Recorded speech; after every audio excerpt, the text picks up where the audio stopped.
Well, Charlie Kirk has been shot. I have no news updates. That's not my role here. I'm not a journalist. I don't do news updates. That's not what I do. That's not my role. But I do have a personal relationship issue there with Charlie Kirk, not directly with him, but there's a connection there I'd like to tell you about.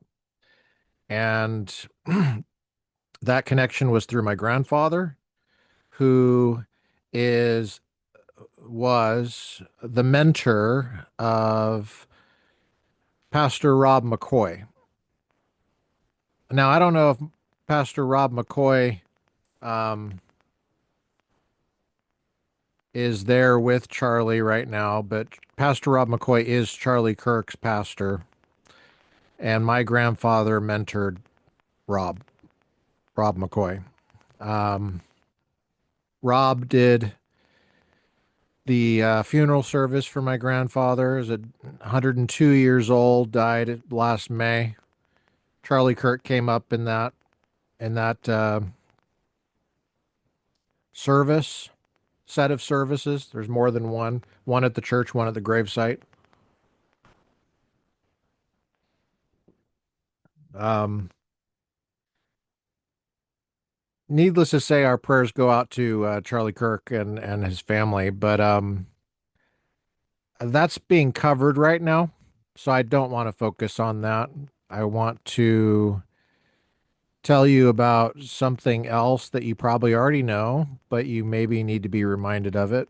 And I think a lot of people just need a freaking wake up call. I think you needed it a long time ago, but I'm just going to say the only reason you know who Charlie Kirk is because professors stopped doing their job 25, 30 years ago.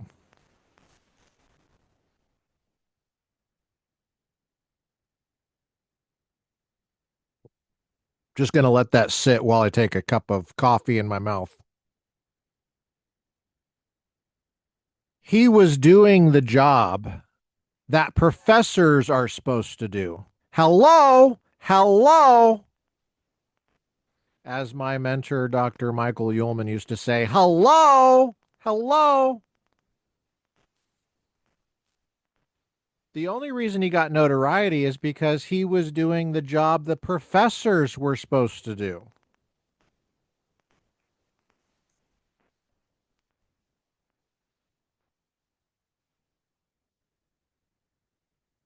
And the fact that they weren't doing it, well, that's strike one. What's strike two of the higher educational system where the only thing that's high is the proportion of which is the grades that are unearned, the proportion of grades that are unearned, passing grades, and the students are increasingly higher ever since marijuana was legalized. And the pays and proportion of the administrative class as the regulations become more burdensome and unrealistic and ridiculous. That's definitely higher. So, in all other senses, it's not higher, it's lower than besides the amount of tuition you pay for the quality that you get.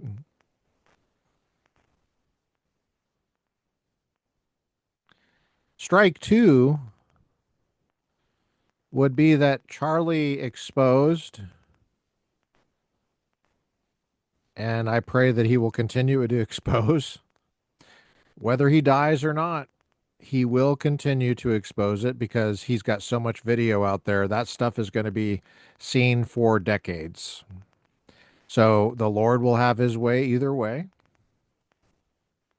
My preference is that he stays with us physically. I feel like that's a selfish feeling, maybe, but it's not really selfish because his family needs him.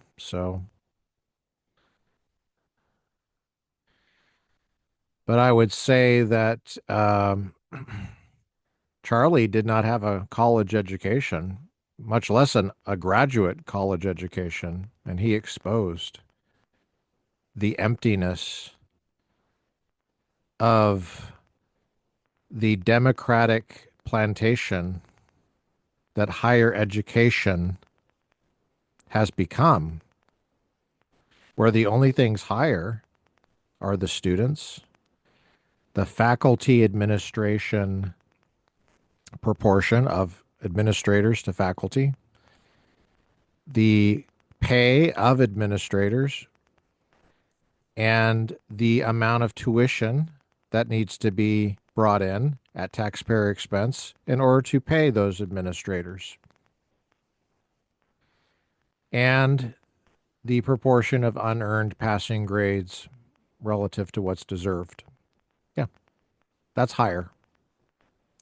But higher education is a Democrat indoctrination, grade inflation plantation. Higher education is a Democratic indoctrination, grade inflation plantation at taxpayer expense. And I'm going to shine my screen. I'm shining it. I'm going to show you when I said that and how long I've been saying it. Look at this. Look at this. Look at this photo. Look at what I said. Higher education is a Democrat indoctrination, grade inflation plantation at taxpayer expense. That is going to stop. When did I say that? Well, good question. Well, this is from May 19th, 2023 at 9:33 a.m. Well, let's see.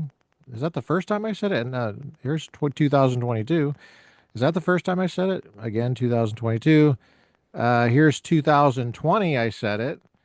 Um, there's 2018. 2018. I've been saying this since 2018 at least. At least. I've been saying it since 2018. Let me see these. Um, by the way, big shout out to Aaron Nabaum who did this artwork. Thank you, Aaron. You know who you are. Childhood friend. Um, I'm I'm embarrassed for all my Democrat friends right now. I'm embarrassed for every colleague I've ever had who never stood up for education on campus and who made Charlie's work necessary and in some ways inevitable. It was inevitable that some homeschooler was going to come along and overthrow and undermine all of your BS. It's embarrassing how much money we've spent on higher education. It's embarrassing. And that was his job, to not to embarrass you, but to correct the problem. It's a freaking high school kid, man. You got stood up by a high school kid. You should have been doing it.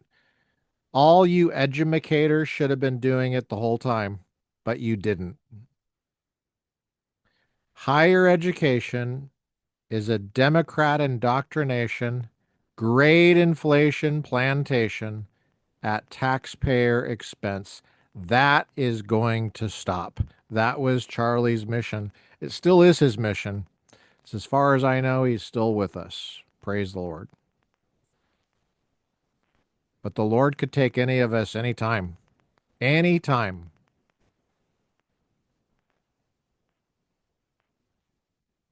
He could allow it to happen. He could cause it to happen. Not saying that's what happened here. I'm just saying life and death, the power of life and death. Just go back to Revelation chapter 1, the keys of Hades. The keys of life and death are in the Lord Jesus' hands.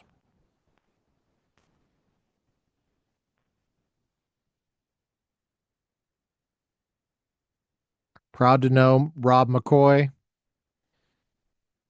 Proud that my grandpa mentored him. Think he did a pretty good job.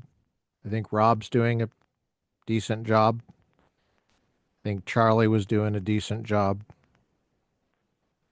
I think he was doing the best he could. And it was a pretty decent project he had going, and I hope it continues because I think it needs to continue.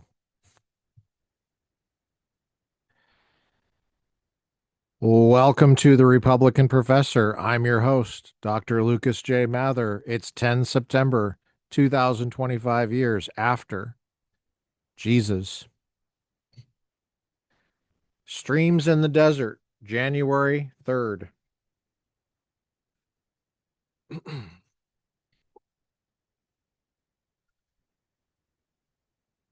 I will lead on softly according as the cattle that goeth before me, and the children be able to endure. Genesis 33:14. What a beautiful picture of Jacob's thoughtfulness for the cattle and the children. He would not allow them to be overdriven even for one day. He would not lead on according to what a strong man like Esau could do and expected them to do, but only according to what they were able to endure. He knew exactly how far they could go in a day, and he made that his only consideration in arranging the marches. He had gone the same wilderness journey years before and knew all about its roughness and heat and length by personal experience. And so he said, I will lead on softly, for you have not passed this way heretofore. Joshua 3:4.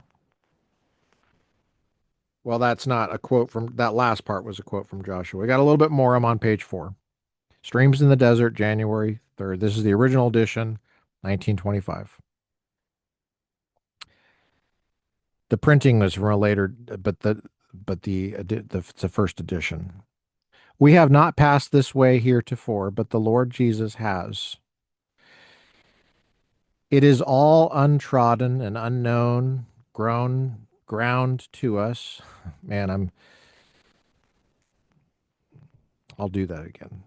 It is all untrodden and unknown ground to us, but he knows it all by personal experience. The steep bits that take away our breath, the stony bits that make our feet ache so, the hot shadeless stretches that make us feel so exhausted, the rushing rivers that we have to pass through. Jesus has gone through it all before us. He was wearied with his journey. That's a quote from Scripture. Not some, but all the many waters went over him, and yet did not quench his love. He was made a perfect leader by the things which he suffered. Quote, he knoweth our frame. He remembereth that we are dust. Unquote.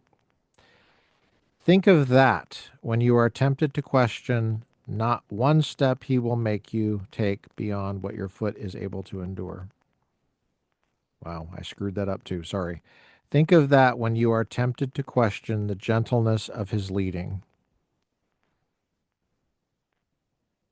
He is remembering all the same, and not one step he will make you take beyond what your foot is able to endure. Never mind if you think it will not be able for the step that seems to come next. Either he will so strengthen it that it shall be able, or he will call a sudden halt, and you shall not have to take it at all. That's from Francis Ridley Havergal. In pastures green? Not always. Sometimes he who knoweth best in kindness leadeth me, in weary ways where heavy shadows be.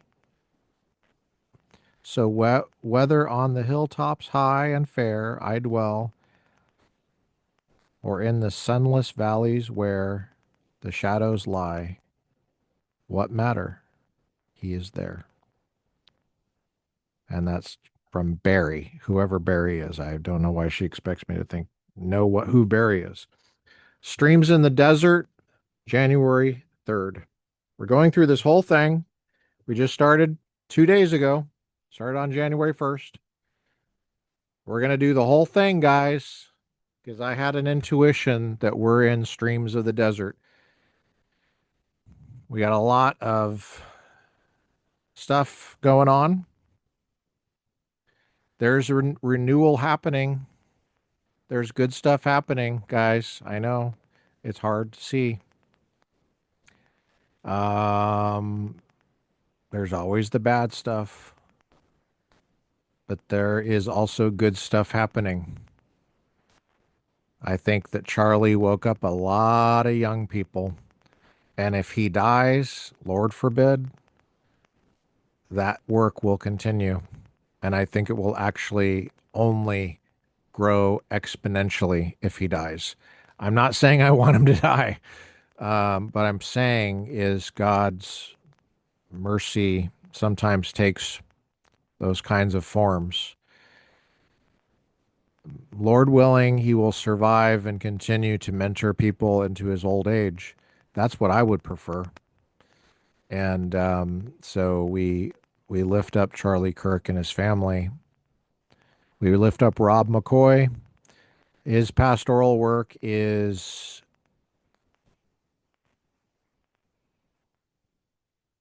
it's only just begun. And I know that my grandpa's influence is coursing through his veins right now. So I'm happy to see that I'm a part of that. I was mentored by the same guy that is Charlie Kirk's pastor, my granddad. Um, all right. Well, we're in the Second Amendment today, and we're going to continue. Um, I wanted to take some time to comment and reflect on today's events. Um, I'll tell you a little story about why I do that. It's not just the personal stuff. It's that there's a tale of two professors that I could tell you because it's September 11th tomorrow.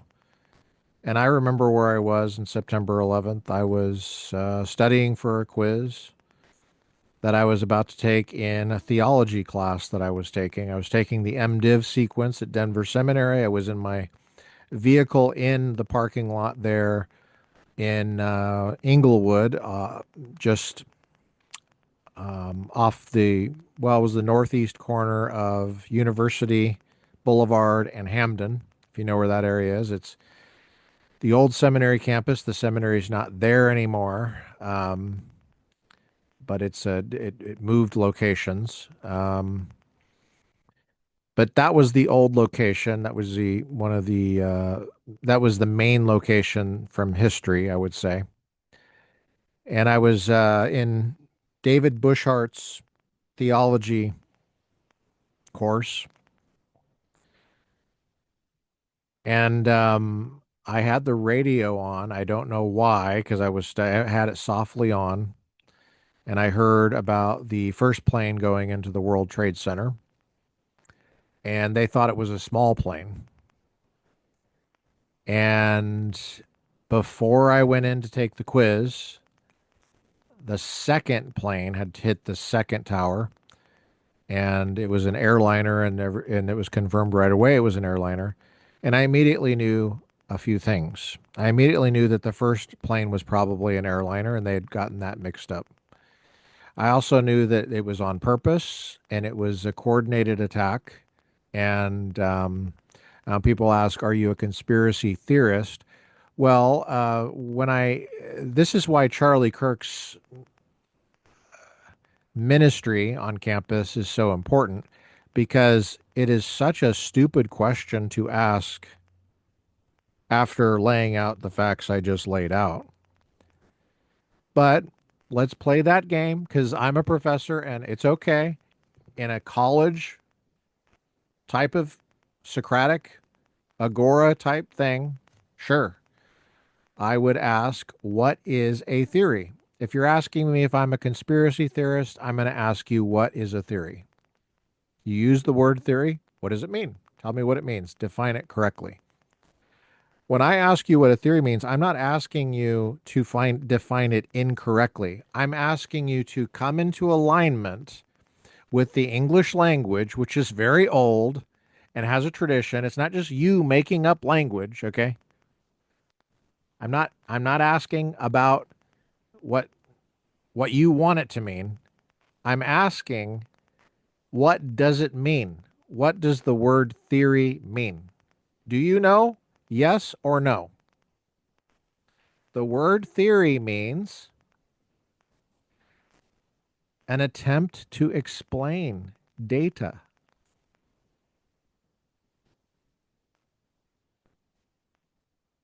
Not just explain in any old way, but to explain correctly.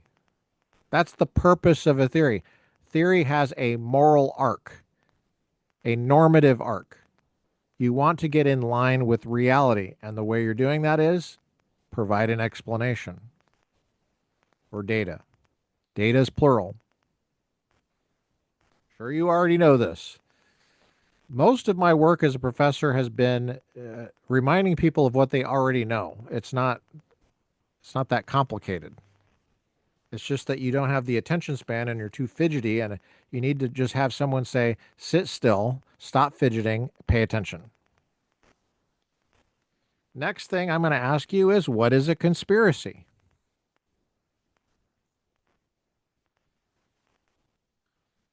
If you know anything about the root of many of our languages, and English is no exception, English is not a romantic language in terms of its grammar, but much of the semantics of our words comes from Latin-based languages, the part called the part of con, right? In conspiracy, you can see that it implies more than one.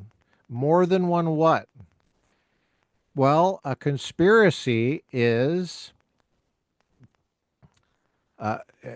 it's an agreement between two or more to carry something out, uh, and oftentimes it has a meaning of a crime, but not necessarily. I think the basic meaning is to carry something out, a plan, a coordinated plan to carry something out. Now, where that something is a crime, the conspiracy itself is usually a crime also in the positive law. I think it definitely is a crime in the moral law, whether it is in the positive law or not. This has come up in the terrorist context. Material support for terrorism, a conspiracy to do so, had to be spelled out in the positive law, for example. And there are cases where this has come up where it wasn't in the positive law until like 2006, and then it was explicitly mentioned in the positive law. I had to deal with this when I was doing my research in the DC circuit during the war on terror cases, okay?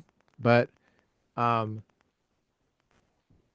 a conspiracy could be tongue in cheek to between two or more people to plan a birthday party, plan a surprise birthday party. So it's secret. But that's not criminal, right? We conspired to give you a good birthday party or whatever.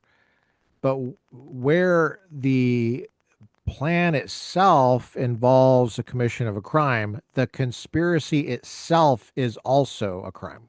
It's a separate crime. Now, a lot of times we're pretty sloppy about how we talk, and we just say was arrested for conspiracy or whatever. Well, you're supposed to fill it out, conspiracy to, because if the conspiracy does not involve planning a crime and the thing that you're talking about is a crime, well, then the conspiracy can't be a crime. So let's put these two words together: conspiracy theory, theory, attempt to explain data, conspiracy, a plan between two or more people, an agreement to carry something out. Okay, well, a theory would be an attempt to explain data that involves a plan, positing as a hypothesis, a plan between two or more people to carry something out. So why are you asking me if I'm a conspiracy theorist when I just said there's two planes that hit two towers? There's two. They're obviously in agreement. That it's definitely a theory. Okay, I think it definitely explains that better than saying two planes randomly just hit the same two towers on the same day within an hour of each other. I think that's highly unlikely, but that's a theory, and part of the theory would be that's highly unlikely, and I think it's best explained by a conspiracy of some kind. So when I'm saying that data is best explained, that's a theory. Data is best explained, that's a theory, by an agreement between two or more people to carry out something. Well, there's a conspiracy. So it turns out that everybody is a conspiracy theorist because everybody uses that kind of reasoning every day to explain things.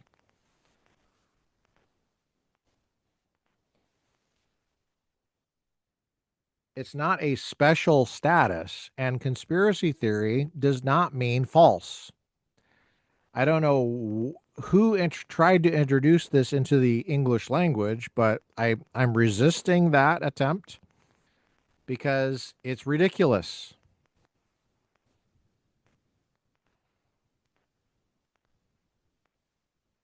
And the fact that people don't have this basic understanding of just basic English is flabbergasting to me. But then again, those same people can't explain what a woman is. They don't know how to they pretend not to define what a woman is or marriage. These are not hard terms to explain or define. I'm really convinced that um, these kinds of sloppy habits are behind a lot of the problems that we have. And I also think that it's a job of a good professor to correct these problems in the classroom, which is what Charlie was trying to do. But that's just me. What the hell do I know? You know, I mean, what the hell do I really know? We're in Duncan versus Bonta. We're going to finish this sucker today, okay? It's before the Ninth Circuit Court of Appeals. We're on page 140. We're continuing the work that we've been doing for a couple months now. Okay? Okay. Okay. I'm going to share my screen. Feel free to call me, Sharon. And I'm going to show you. We're on the you boob.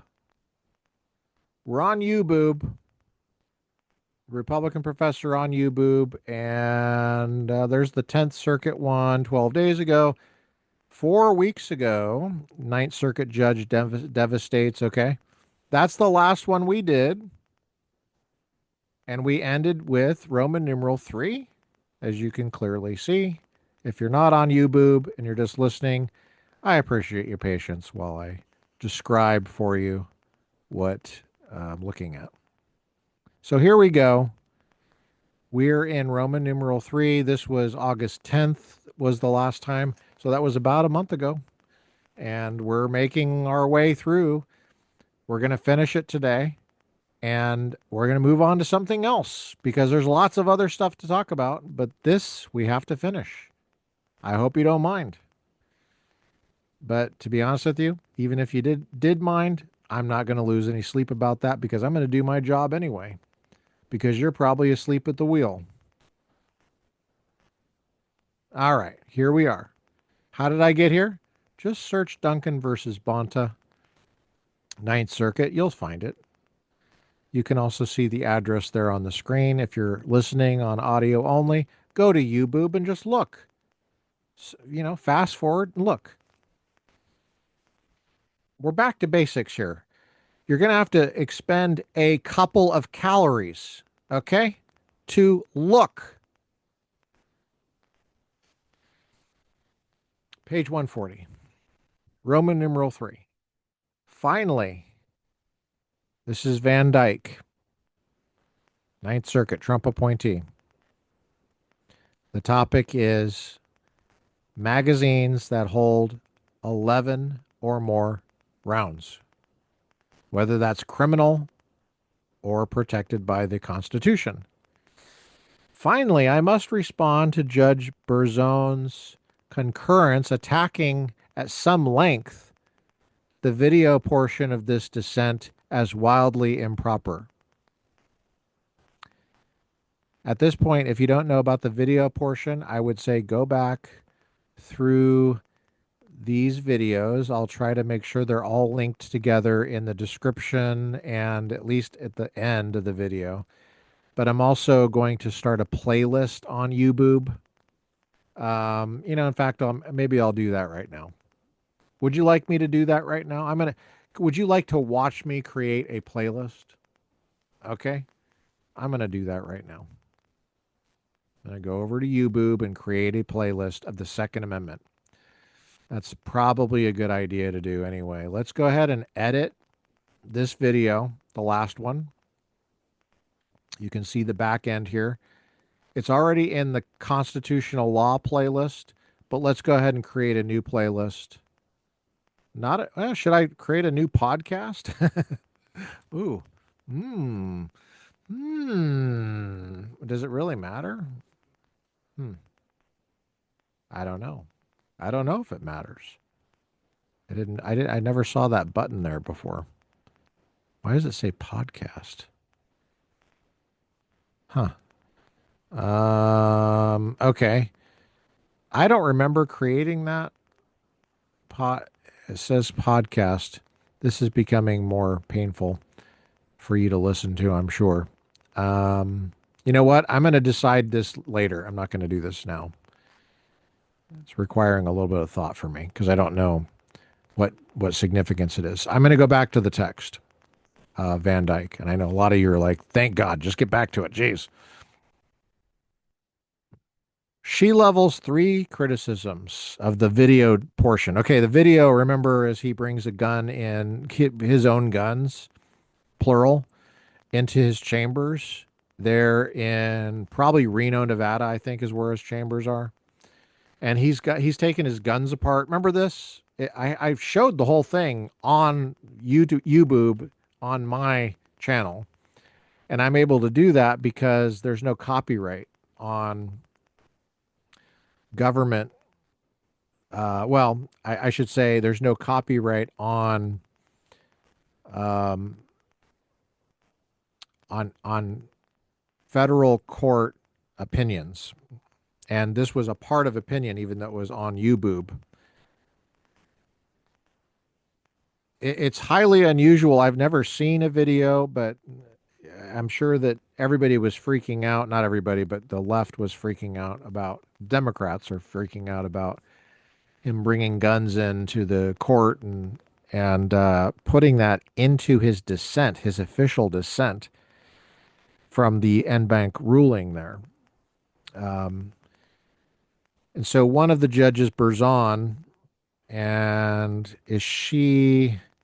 I think she's probably a Democrat. I'm almost certain. If you go to Ninth Circuit seniority, you can find who appointed who. And so you just go to Ninth Circuit seniority. That's what I'm doing right now. I'll show you what I'm doing. Trying to show you how to get to this stuff. You don't have to go to Wikipedia. This is how you tell Okay, Marcia Berzon. She's a senior circuit judge. Ooh, okay, that does make a difference. She was appointed by Clinton. That's a shocker. That's a shocker. Is there more than one Berzon? I just want to cover my bases here. Here's VanDyke, the guy we're talking about, appointed by Trump. Okay. As you can see, there haven't been any appointments by Trump. Look at all the Biden appointments. One, two, three, four, five, six, seven, eight. 8 Biden appointments. Guys, Trump needs to catch up here. Okay. Come on. Come on. Jeez. Look at all those Clinton appointments. Good Lord. Oh my gosh. But Berzon is a Democrat. Okay. It's not just me saying that. That's what it says. Berzon is a Democrat. Sounds like a song. Berzon is a Democrat. So this who's criticizing him. Berzon attacking at some length the video portion of this dissent as wildly improper. She levels 3 criticisms. One, that our court's rules don't allow for part of my dissent to be presented in a video format. Two, well, that should be pretty straightforward. Two, that I have egregiously appointed myself as an expert witness in this case. And three, that my video improperly introduces facts outside the record. I'll respond to each of these accusations in turn. Demonstrating the majority's consummate textualist bona fides, Judge Berzon's first criticism starts and ends with the text of our court's general orders. The determination of each appeal shall be evidenced by a written disposition. Judge Berzon emphasizes written, and I'm never one to dispute that words can be a real workhorse when when italicized, particularly in Second Amendment cases. That's funny. He cites McDougal versus Ventura County, which is something we covered on the Republican Professor podcast, actually. Pretty cool. Pretty cool. Um,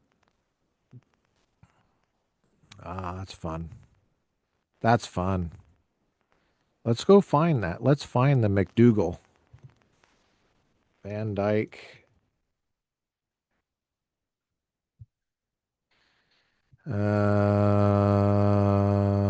There it is. Right there. What date was that? That was over a year ago. I remember where I was. I don't remember when it was. Okay, December 21st, 2023. McDougal versus Ventura County right there. You see how on top of it I am? Yeah. You see that? Just trying to get cred. Emphasizing one word does not license us to ignore the rest of the text. VanDyke continues on page 141 of Duncan versus Bonta and on banc. He's dissenting. This pagination reflects the PDF that's on the Ninth Circuit. It's not the final pagination that will go in the Federal Reporter. General Order 4.5a doesn't even say that, quote, the determination of each appeal, unquote, shall be, quote, in writing, unquote, much less that it shall be entirely or solely in writing. It says only that the determination of each appeal shall be evidenced by a written disposition. It should be self-evident that if the rule requires only that the determination be evidenced by a written disposition, then it doesn't require that it be a written disposition, just evidenced by one. In other words, our court can't just issue an oral ruling from the bench disposing of a case that is never memorialized, i.e., evidenced in writing. The administrative need for such a rule is obvious enough. My dissent clearly is evidenced by a written disposition. Much of the dissent is actually written, including what he's writing here. And this written portion evidences. I've just heard that Charlie Kirk died.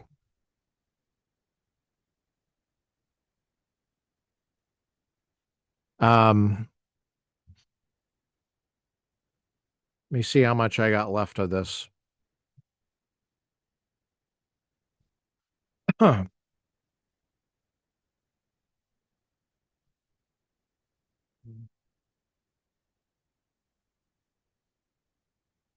Um, yeah, yeah. Lord have mercy on us.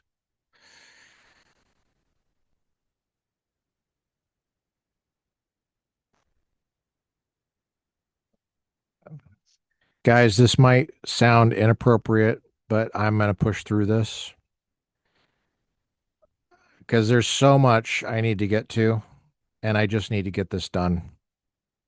This is before the U.S. Supreme Court right now for being considered for cert. And so, what I'm going to do is I'm going to push through this. Um,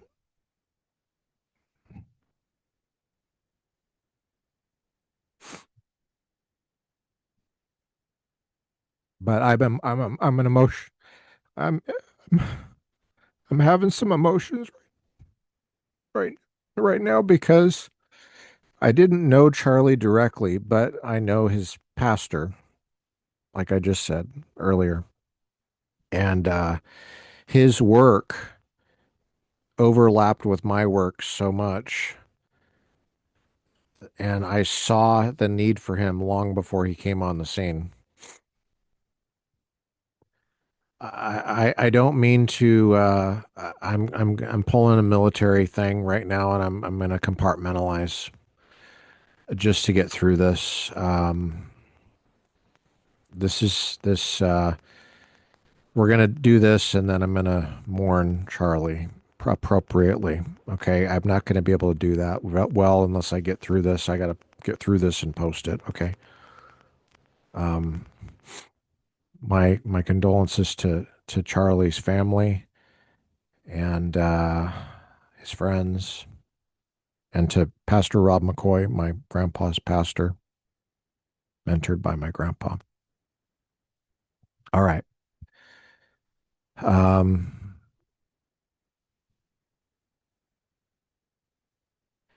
we're on 141. We got to get to 147. I'm going to push through. Okay.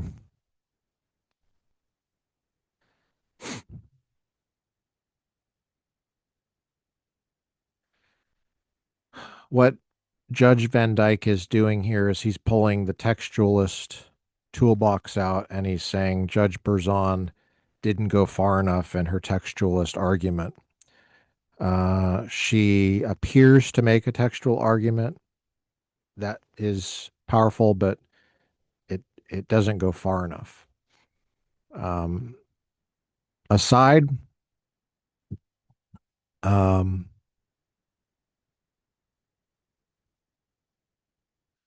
my dissent is clearly evidenced by a written disposition. Much of the dissent is actually written as, I mean, it's right here. This is his dissent. And this written portion evidences refers to the oral portion. And even if the rule required that the disposition itself be written, I wouldn't be able to do this, by the way, if I didn't know where Charlie is right now. He's with the Lord. I know that. Not just making it up. I know it. I'm going to continue. I just want you to know that's the source of my strength right now, getting through this. I'm not just really good at compartmentalizing. Okay. That's not really what I don't want you to misunderstand that. It's about theological knowledge. Maybe I should say something about that really quick. When I use the word knowledge, I use it in the same sense that is meant in epistemology, the study of knowledge, in a common sense realist way. And when we talk about people who have departed this life, oftentimes tolerate an assortment of absurd statements and absurd sentiments because we know people are in pain that we would not tolerate for virtually any other field of study.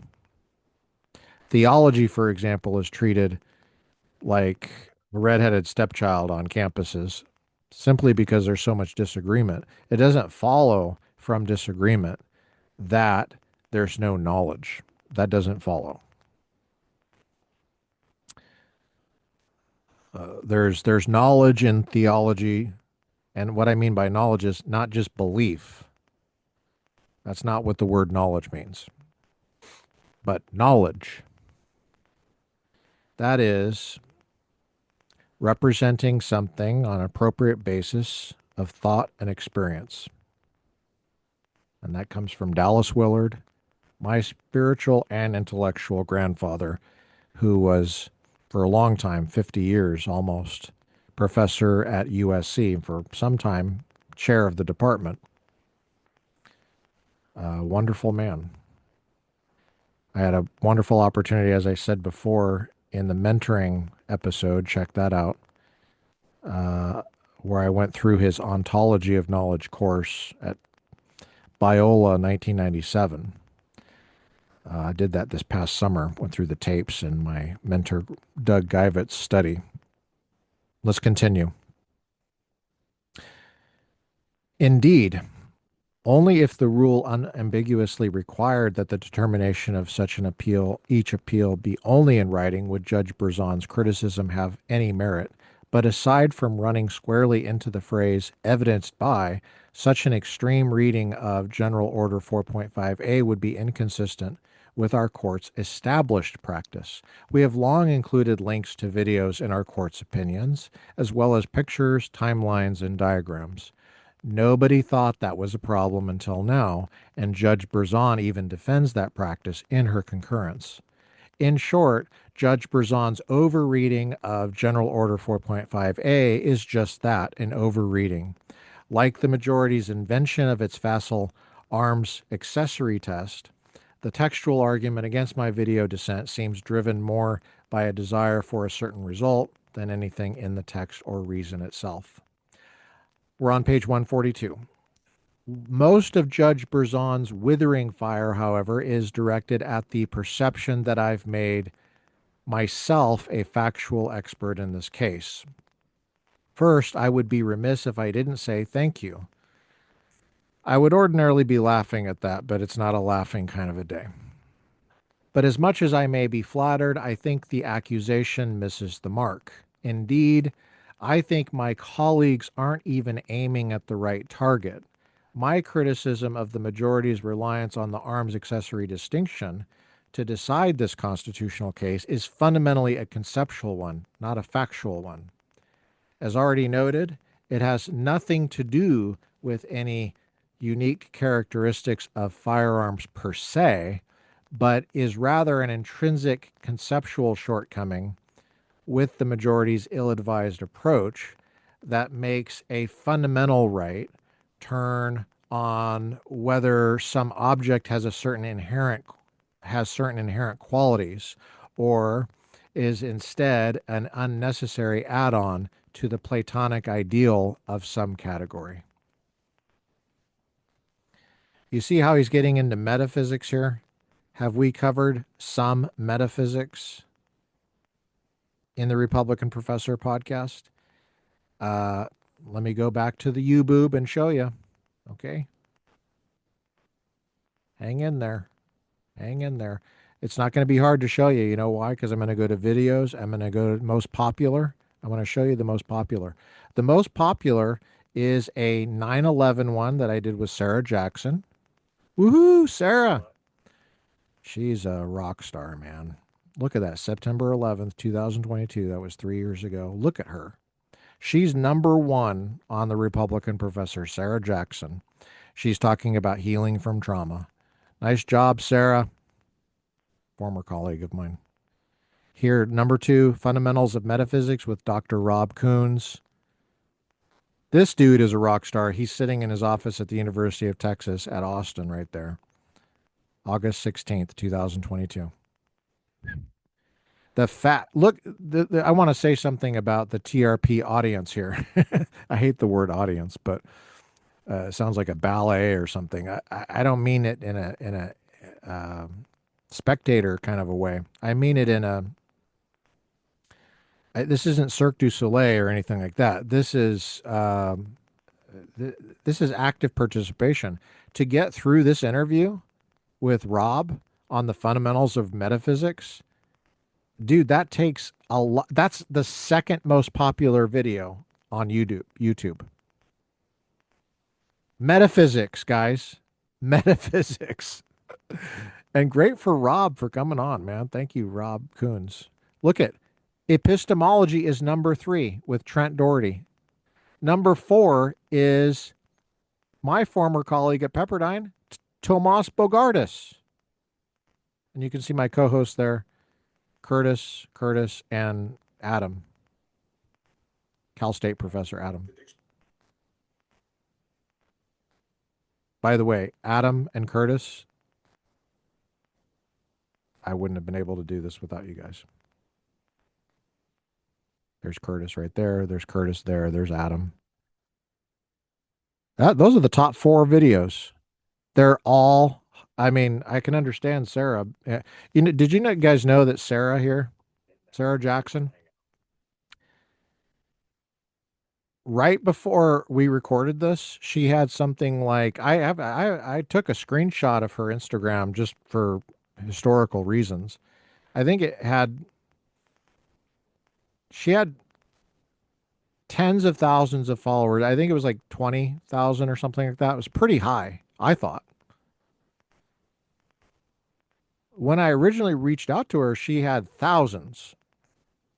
By the time she came on, she had over 10,000. I think it was between around 20. I have to look. After this posted, now she has hundreds of thousands of followers on Instagram, and she deserves every single one of them, as far as I'm concerned. This shows a lot of character for her to come on the Republican Professor podcast. She's got an incredible character. Rob, also a lot of character. Trent, Tomas Bogardus, he's got a new book out, by the way, on the nature of the sexes. This is all about transgender stuff. This is all about how to define terms correctly, not just in a linguistic way, but a metaphysically robust way, like that matches reality. We're trying to get at reality the way we use these terms, trying to at least avoid conceptual problems. And then you've got Tedla. Tedla's story is very compelling as well. Then you've got Made by Jim Bob. Then you've got my mentor, Doug Guyvett there, also epistemology guy. Okay, so these are the top, you guys, these are the top videos here. My point is in the middle of this Second Amendment episode, which is really sad because Charlie Kirk just died, and I'm trying to, compartmentalize here to some extent, even though I'm not really compartmentalized. I'm feeling it very deeply. But he's talking about metaphysics when he talks about Platonic ideal, is all I'm saying. So if you're wondering why there's metaphysics going on while I'm also talking about Second Amendment in the Republican professor, it's because it's all related, man. It's all related. VanDyke is right. You got to know what a Platonic ideal is to even talk about this. Illustrating that conceptual shortcoming with the majority's approach doesn't necessarily require any factual expertise about firearms. It just requires a certain level of logical and analytical rigor, combined with good judgment and not creating clearly inadministrable constitutional texts, precisely the type of legal expertise we expect in our jurists. So, again, thank you. So says VanDyke. Judge Berzon, he continues, related accusation that the video portion of my dissent introduces facts outside the record is misguided for the same reason. Again, the fundamental purpose of the video is to convey a conceptual point, not any particular disputable fact about guns. The same conceptual point could have been illustrated in video form using essentially any tangible object. I could, for example, have referred to the variety in foot types or bobbin styles on a sewing machine to illustrate the inherent indeterminability in making the majority's inappropriate legal test turn on whether part of an object is an integral part or merely an accessory. We're on page 143 at the top, Duncan versus Bonta en banc this past year. Or I could have stood by a car and talked about tires and windshield wipers, the factual specifics of how any particular parts work on any particular object is not what is important. It's the conceptual point that matters. You people that are good at metaphysics and mereology, which is the study of parts and wholes, ontology, weigh in here. What do you think about this? I'm interested. Feel free to leave a comment. But this is a metaphysics friendly podcast. So if you've got some metaphysics stuff to say or resources, throw them in there. I'd be happy to hear about it. But this is a case about guns after all, and the Constitution protects the right to bear arms. We're doing this for you, Charlie. We're doing this for you. We're continuing on. Not cars.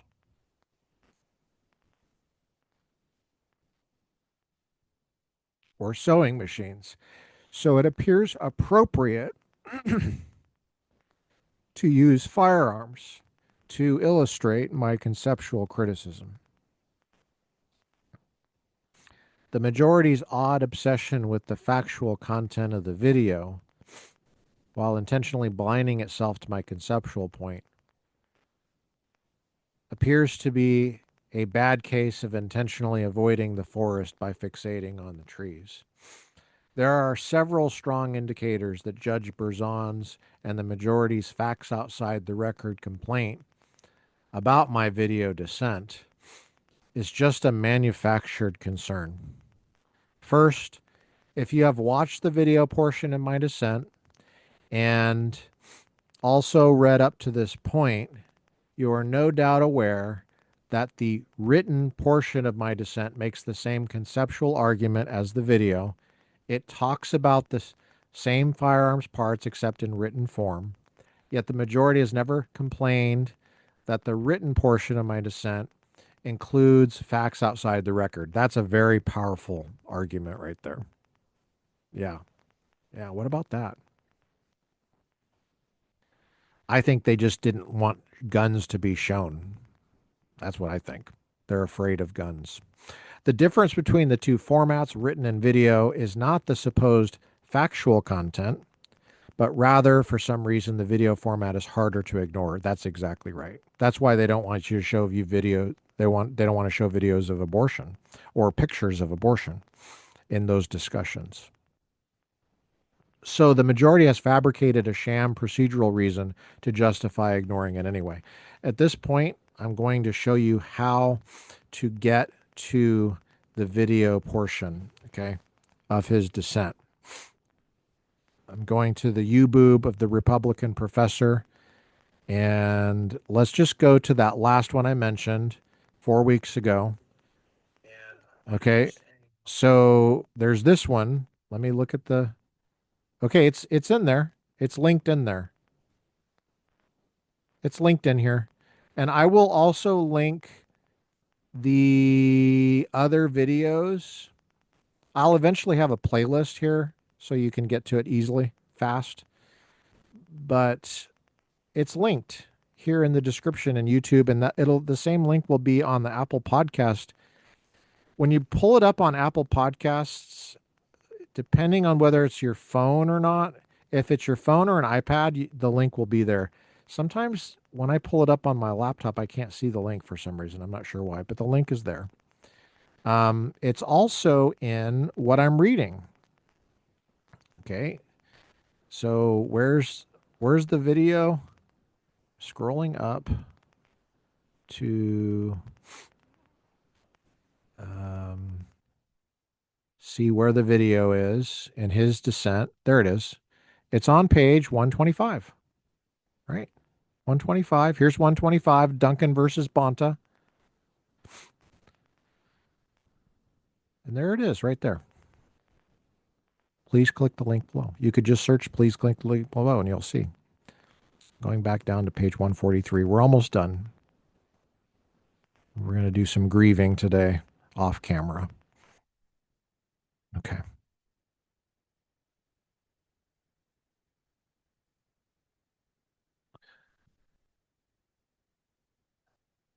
Okay. Um,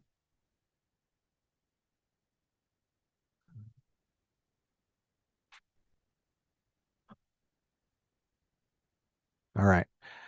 At the bottom, the majority's newfound punctiliousness for scrupulously avoiding any reference to facts outside the record will perhaps ring truer if it was evenly applied in Second Amendment cases. Only a few years ago, the same judge, on page 144 at the top, who has authored the majority opinion in this case, authored an opinion in another case denying Second Amendment rights, and relied extensively on extra record facts in doing so. He's citing MAI versus United States 952, third series of the Federal Reporter, starting at page 1106.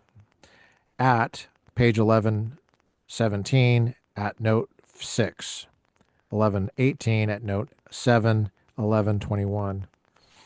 Ninth Circuit 2020. That's Graber, Judge Graber. Graber. You can find all of that on Google Scholar. Okay.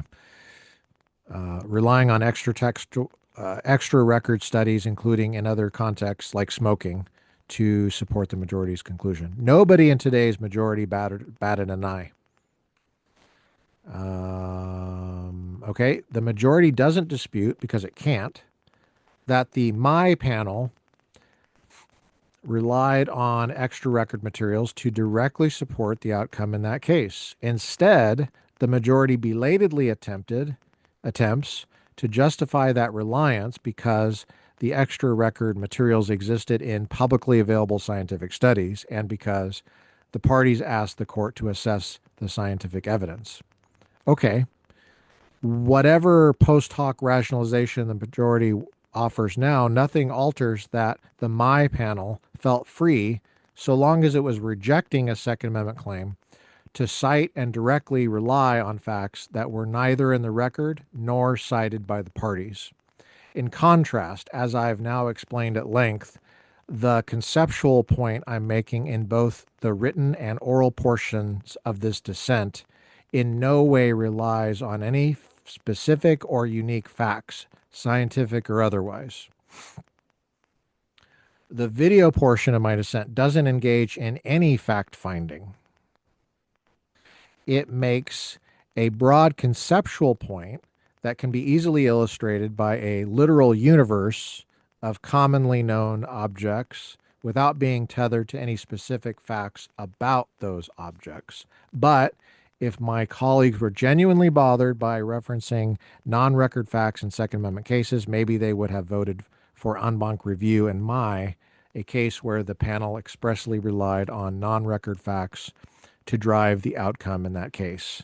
Page 145 at the top. We have just a little bit longer here. There is also a heads I win, tails you lose quality to the majority's crocodile tears over the supposed non-record facts in my video dissent. Remember, it is the majority, urged on by California, that has introduced a plainly conceptually flawed but supposedly fact-based constitutional test, and then purported to invent a farcical factual distinction to support its constitutional conclusion. It cannot be the case that when judges make up such conceptually flawed constitutional tests, The further the invented test is from the factual reality, the more insulated it is from criticism. The majority's real beef with my video is not that it introduces any new facts, but that it unmasks their invented constitutional test as obviously grounded in factual fantasy. It would be one thing for me to introduce the majority's fact based constitutional concept for the first time in my opinion, and then use my own or someone else's firearms knowledge to show why that concept belongs in our Second Amendment jurisprudence. It's quite another for the majority to purportedly rely on that factual concept, introduce it into our jurisprudence, and then complain only when I show the concept is completely divorced from reality. I'm going to go back to footnote 7 really quick and just see. Okay, I'm going to skip footnote 7. You can look at it if you want. I'll shine it up there. There's footnote 7. You can pause it right here if you want to read that. I'll let it stay there for another second or two, give you a chance to pause it. You know, of course, you can also rewind this. Don't you love my blockbuster era rewind?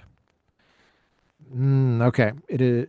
So this is page 146. We're very close to ending here.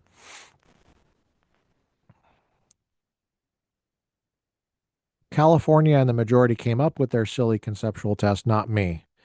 If some extra record facts about what is actually integral to firearms and what is non-integral accessory have entered into the picture, that is not due to my response, whether expressed via video or written word. It is because the majority invited us to analyze a non-existent reality. Don't shoot the messenger simply for showing that this reality doesn't exist. Ultimately, however, any debate over my supposedly introducing facts is just a distraction. The majority is trying to manufacture a controversy over the medium I chose to make my point. But the force of my argument is the same regardless of the format. Okay. I don't know. I don't know about that. I think the reason to have the video is that it's more of a force in video. The majority's new test was never based on some deep factual understanding gleaned from experts and well-observed reality. It was concocted based on the majority searching for some way, anyway, to declare high-capacity magazines not protected by the Second Amendment. If nothing else, my colleagues are at least consistent because doing so is in line with this court's long tradition of finding a way to neuter the Second Amendment under whatever test the Supreme Court directs us to apply. Now the majority projects onto my dissent its insecurities about the very flawed factual concept it contrived to do so. If you don't like the video portion of my dissent, then don't watch it. But don't let that distract you from grasping the conceptual absurdity of the novel test the majority has concocted to, once again, justify its refusal to apply the Second Amendment. We're on page 147 and we're almost done. Got one more paragraph. To sum it up, the majority's rationale in this case, followed to its illogical conclusion, means that now, perhaps even more so than before Bruin, only the jankiest guns are even facially protected by the Second Amendment. That's a reductio ad absurdum form of argument, as I've said before. That's an absurd result. Therefore, in a reductio ad absurdum form of argument, you have an absurd result by those premises and with the reasoning that's supposed to allow those premises to get you the conclusion that you want, whether it's inductively or deductively or abductively. You're now required, because of epistemic norms, you're required to go back and correct what was wrong in the premises or the reasoning. Even those can be banned outright, consistent with the Second Amendment, so long as the government can find a historical analog with the flimsiest connection to the challenged law. Despite the Supreme Court's intervention, we're back where we started when it comes to the Second Amendment, trimming back that right at every opportunity. Except worse. And that is correct, except worse. And this is why the Supreme Court needs to take this case. Except worse. It sadly seems our court has somehow now established an even more government friendly version of the very interest balancing the Supreme Court rejected in Bruin. In doing so today, this court once again improves its undefeated record against the Second Amendment, demonstrating both its misunderstanding of firearms and its disdain for the people's constitutional rights to have them in the process. And once again, I respectfully dissent. Well, it's not quite an undefeated record anymore. There was Nguyen versus Bonta, which we just won, getting an Obama judge over to our side. I can show you where I covered that on the Republican Professor podcast. I'm on the U-Boob right now. And let's see here. Where was that? I think it was September. No, sorry, it was June. Getting some. mm, yeah, it was definitely June. Um, well, it's got the word Obama judge in the title. Hmm. I'll just search Obama judge. Just search Obama on the Republican Professor and see what comes up. There it is. 2 months ago. See how easy that was? I really should just use the search bar. It's a very popular video, at least relative to what we do. June 25th. Okay. So I'm only showing you that because I covered the exception now that would undermine what he just said to just a very limited extent.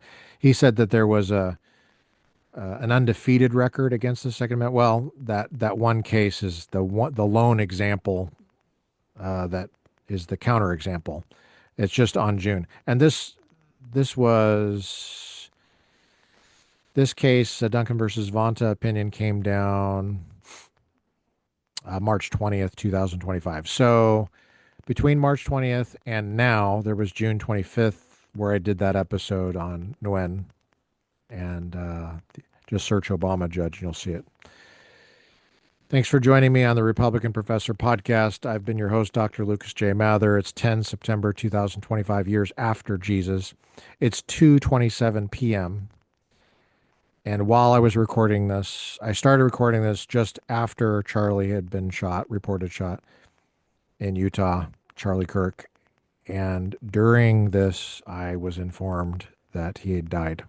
So, I just realized that I was in the middle of talking about a September 11th story, The Tale Between Two Professors. Let me just finish that story really quick. So I was taking a quiz and I walked into the theology department there, 2001, September 11th, the theology classroom there at Denver Seminary.